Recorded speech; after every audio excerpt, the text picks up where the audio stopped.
If you want to create cool bubbles, Blender 4.2 has made it super fast and easy with a brand new feature. And yes, it works with any object, so we will be using it to turn the default cube into a bubble in this video. Our bubbles are going to start off with a good object. So in this step, we're first going to add an object called a UV sphere. And then we're also going to use something called the displace modifier. A modifier, as a lot of you may know, are something we can add to an object to modify it in some way. One common modifier you may have used before, if you use Blender a lot, is the subdivision surface modifier, which increases the amount of geometry on your object, and it can also create a smoother version. The displace modifier, which we'll be using today, allows you to edit your object using a texture, and we're going to use it to create a bit of distortion for our bubbles, which will look a lot more natural. To get started with that, I'm going to go ahead and press Shift and then A on my keyboard, and that's going to open up this add menu. Then under mesh, I can just go ahead and choose UV sphere. For the displace method I mentioned earlier, we're going to need quite a bit of geometry, as this texture is going to edit each individual point on our object. These points are called vertices.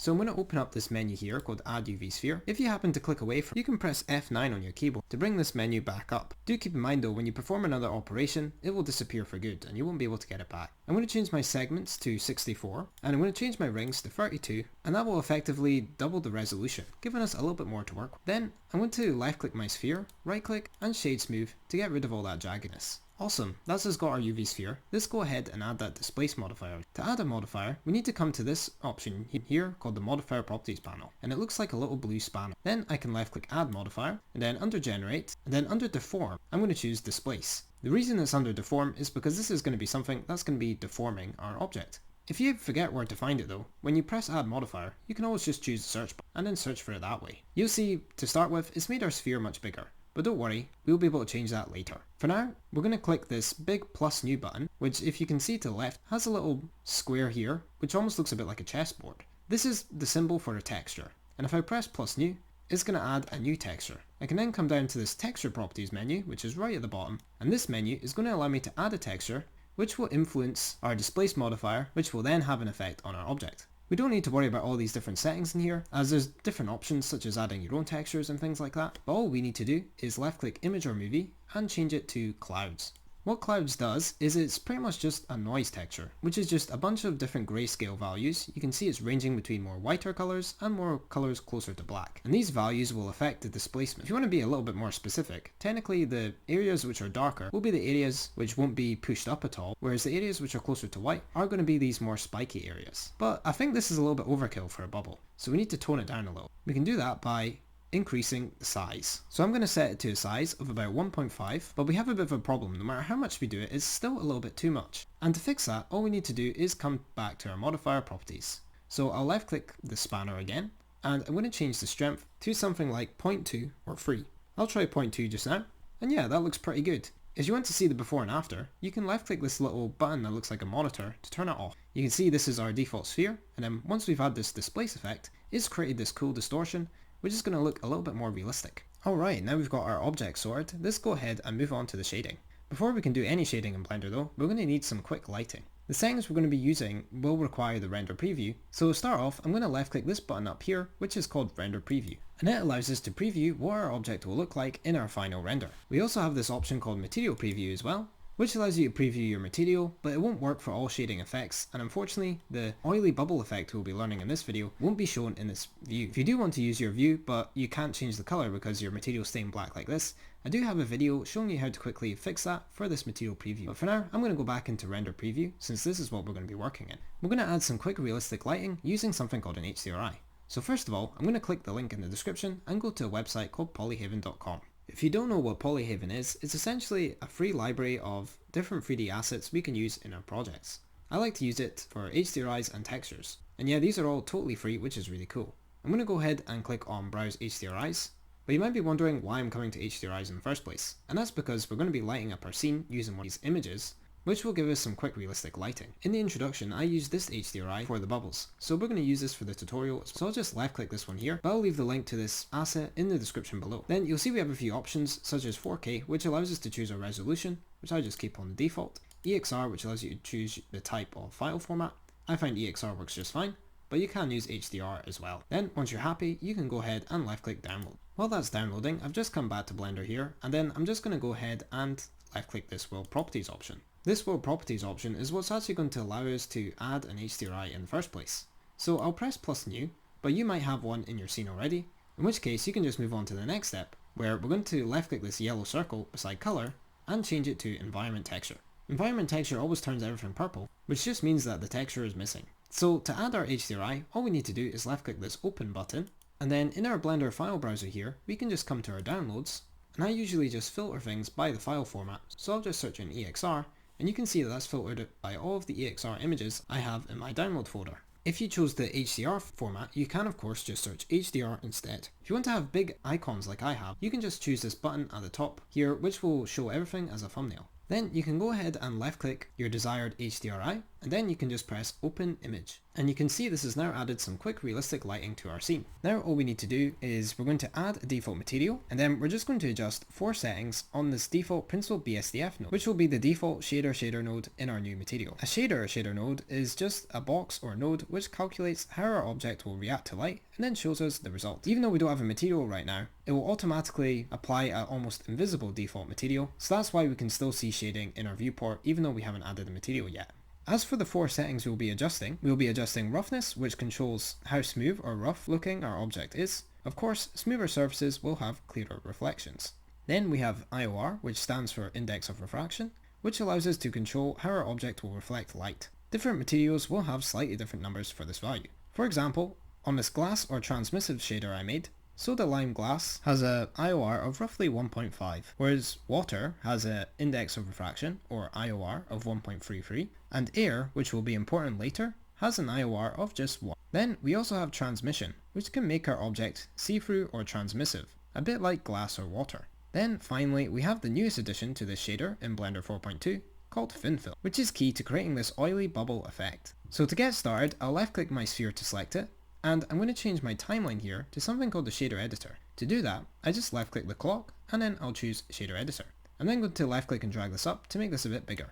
I'm going to change it from line style here to object. And here, there's a little option called plus new, and if I click that, it's going to add a brand new material to our object. As you can see, nothing will change as Blender will use the default material anyway to start with. But now we have a default material which we can actually edit. I'm going to left click material here, and that's going to highlight this word, allowing me to rename it, and I'm just going to call it bubble. I can also use my scroll wheel to zoom in and out of this menu, and I can use my middle mouse button to pan across like this.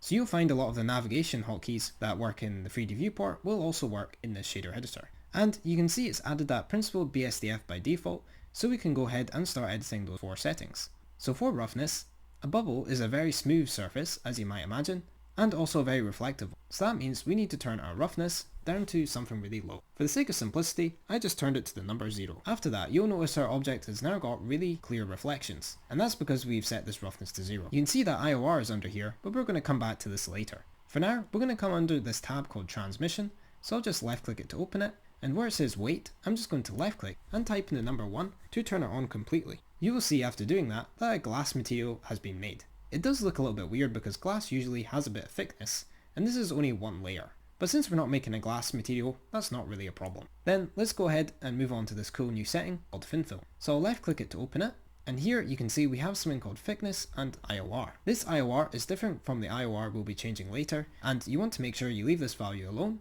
as this is the IOR for the bubbly effect we're creating. But why is it called thin film? It's called thin film because it's simulating a phenomenon called thin film interference, which is a rainbow effect caused by very thin surfaces. This is why you can see it works in something called NM, which stands for nanometers. Usually, I find that about 400 to 600 nanometers works great to create a thin film effect. To put this a little bit into perspective, this thin film effect is so thin that a hair strand is many times thicker. So bubbles in real life are really thin, which causes this thin film interference rainbow effect. As I mentioned, a thickness between 400 and 600 will work well, so I'm just going to go ahead and go for 500. And I'll press enter, and straight away you can see an oily rainbow effect on our object here. But hold on, this doesn't look like a bubble, and that's because we are technically just adding a thin film or bubble on top of our glass material to create this effect. This may be handy if we want to make glass with an oily thin layer on top, but not if we want to create a bubble, which doesn't have any glass inside of it, but just good old air instead. This is where IOR comes in. So right now, we have an IOR of 1.5, which is roughly the IOR for glass. But we want to pretty much make it so there's nothing inside of our thin film layer. And to do that, we can just change the IOR to the IOR for air. And with that combined with the transmission parameter, we'll pretty much make it so it's just air inside of our bubble. So if you remember, the IOR for air is 1. So I'll left click IOR and just type in the number 1 and then press enter. Now you can see the glass inside has been removed and we are just left with our oily bubble. But we can actually go ahead and create some shader variation to make it look a little bit more realistic. For this we just need 3 simple nodes. A noise texture, used to create some variation, a texture coordinate, which will allow us to tell our noise texture how to be placed on the model, and a map range node. This one looks a little intimidating, but it's actually very simple. All it's going to do is convert our noise texture into numbers we can use for the thin film parameter. To get started, let's go ahead and add the noise texture. So I'm going to press Shift A in my shader editor, and then under this texture option here, I can just choose noise texture. You can also search for any of these materials using this search option. I'll left click noise texture and just move it over here. Then to show you what this noise texture actually looks like, I'm just going to plug my factor straight into the surface, which will temporarily disable our bubble for the meantime. This here is what our noise texture looks like. You can see that if I change the scale to something bigger, like 6.4, that our noise texture pattern has changed in size. I'm going to set it back to the default of 5. Now let's go ahead and add the second node called the texture coordinate. So I'll press Shift A and then under input this time, I'm going to choose texture coordinate. Again, you can search for any of these nodes if it's easier for you. The texture coordinate will allow us to tell our noise texture how it should be placed across the model. And while it's working fine for the sphere, if you want to apply the shader to another object, it might not look so good. So for that reason, we're going to use object, which will display evenly on the object no matter what it is. So I'll plug my object into the vector. If you're intimidated by all these other options,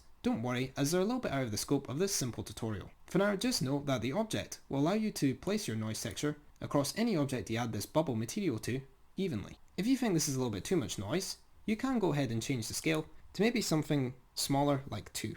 For me, I think I'm going to give it a scale of 3. Now what we want to do is we want to use this noise texture to give us some variation of the thin film. I'm going to make it a variation between 400 and 600 nanometers. But right now, it's working with just basic grayscale values, which if you don't know, just works between the numbers 0 and 1. So if we were to plug this factor into the thickness, it would just be giving us values roughly between the 0 and 1 range, which would mean 0 to 1 nanometers, which is a little bit too small for a realistic bubble result. To fix this though, we can use that map range node I mentioned earlier. So I'm going to press Shift A, and then under Converter, here you can choose the map range node. I'll left click it and just pull it over here. Then I'm going to plug my factor into the value. Think of the value socket as just the input for this map range node. Then you can see is using from min and from max.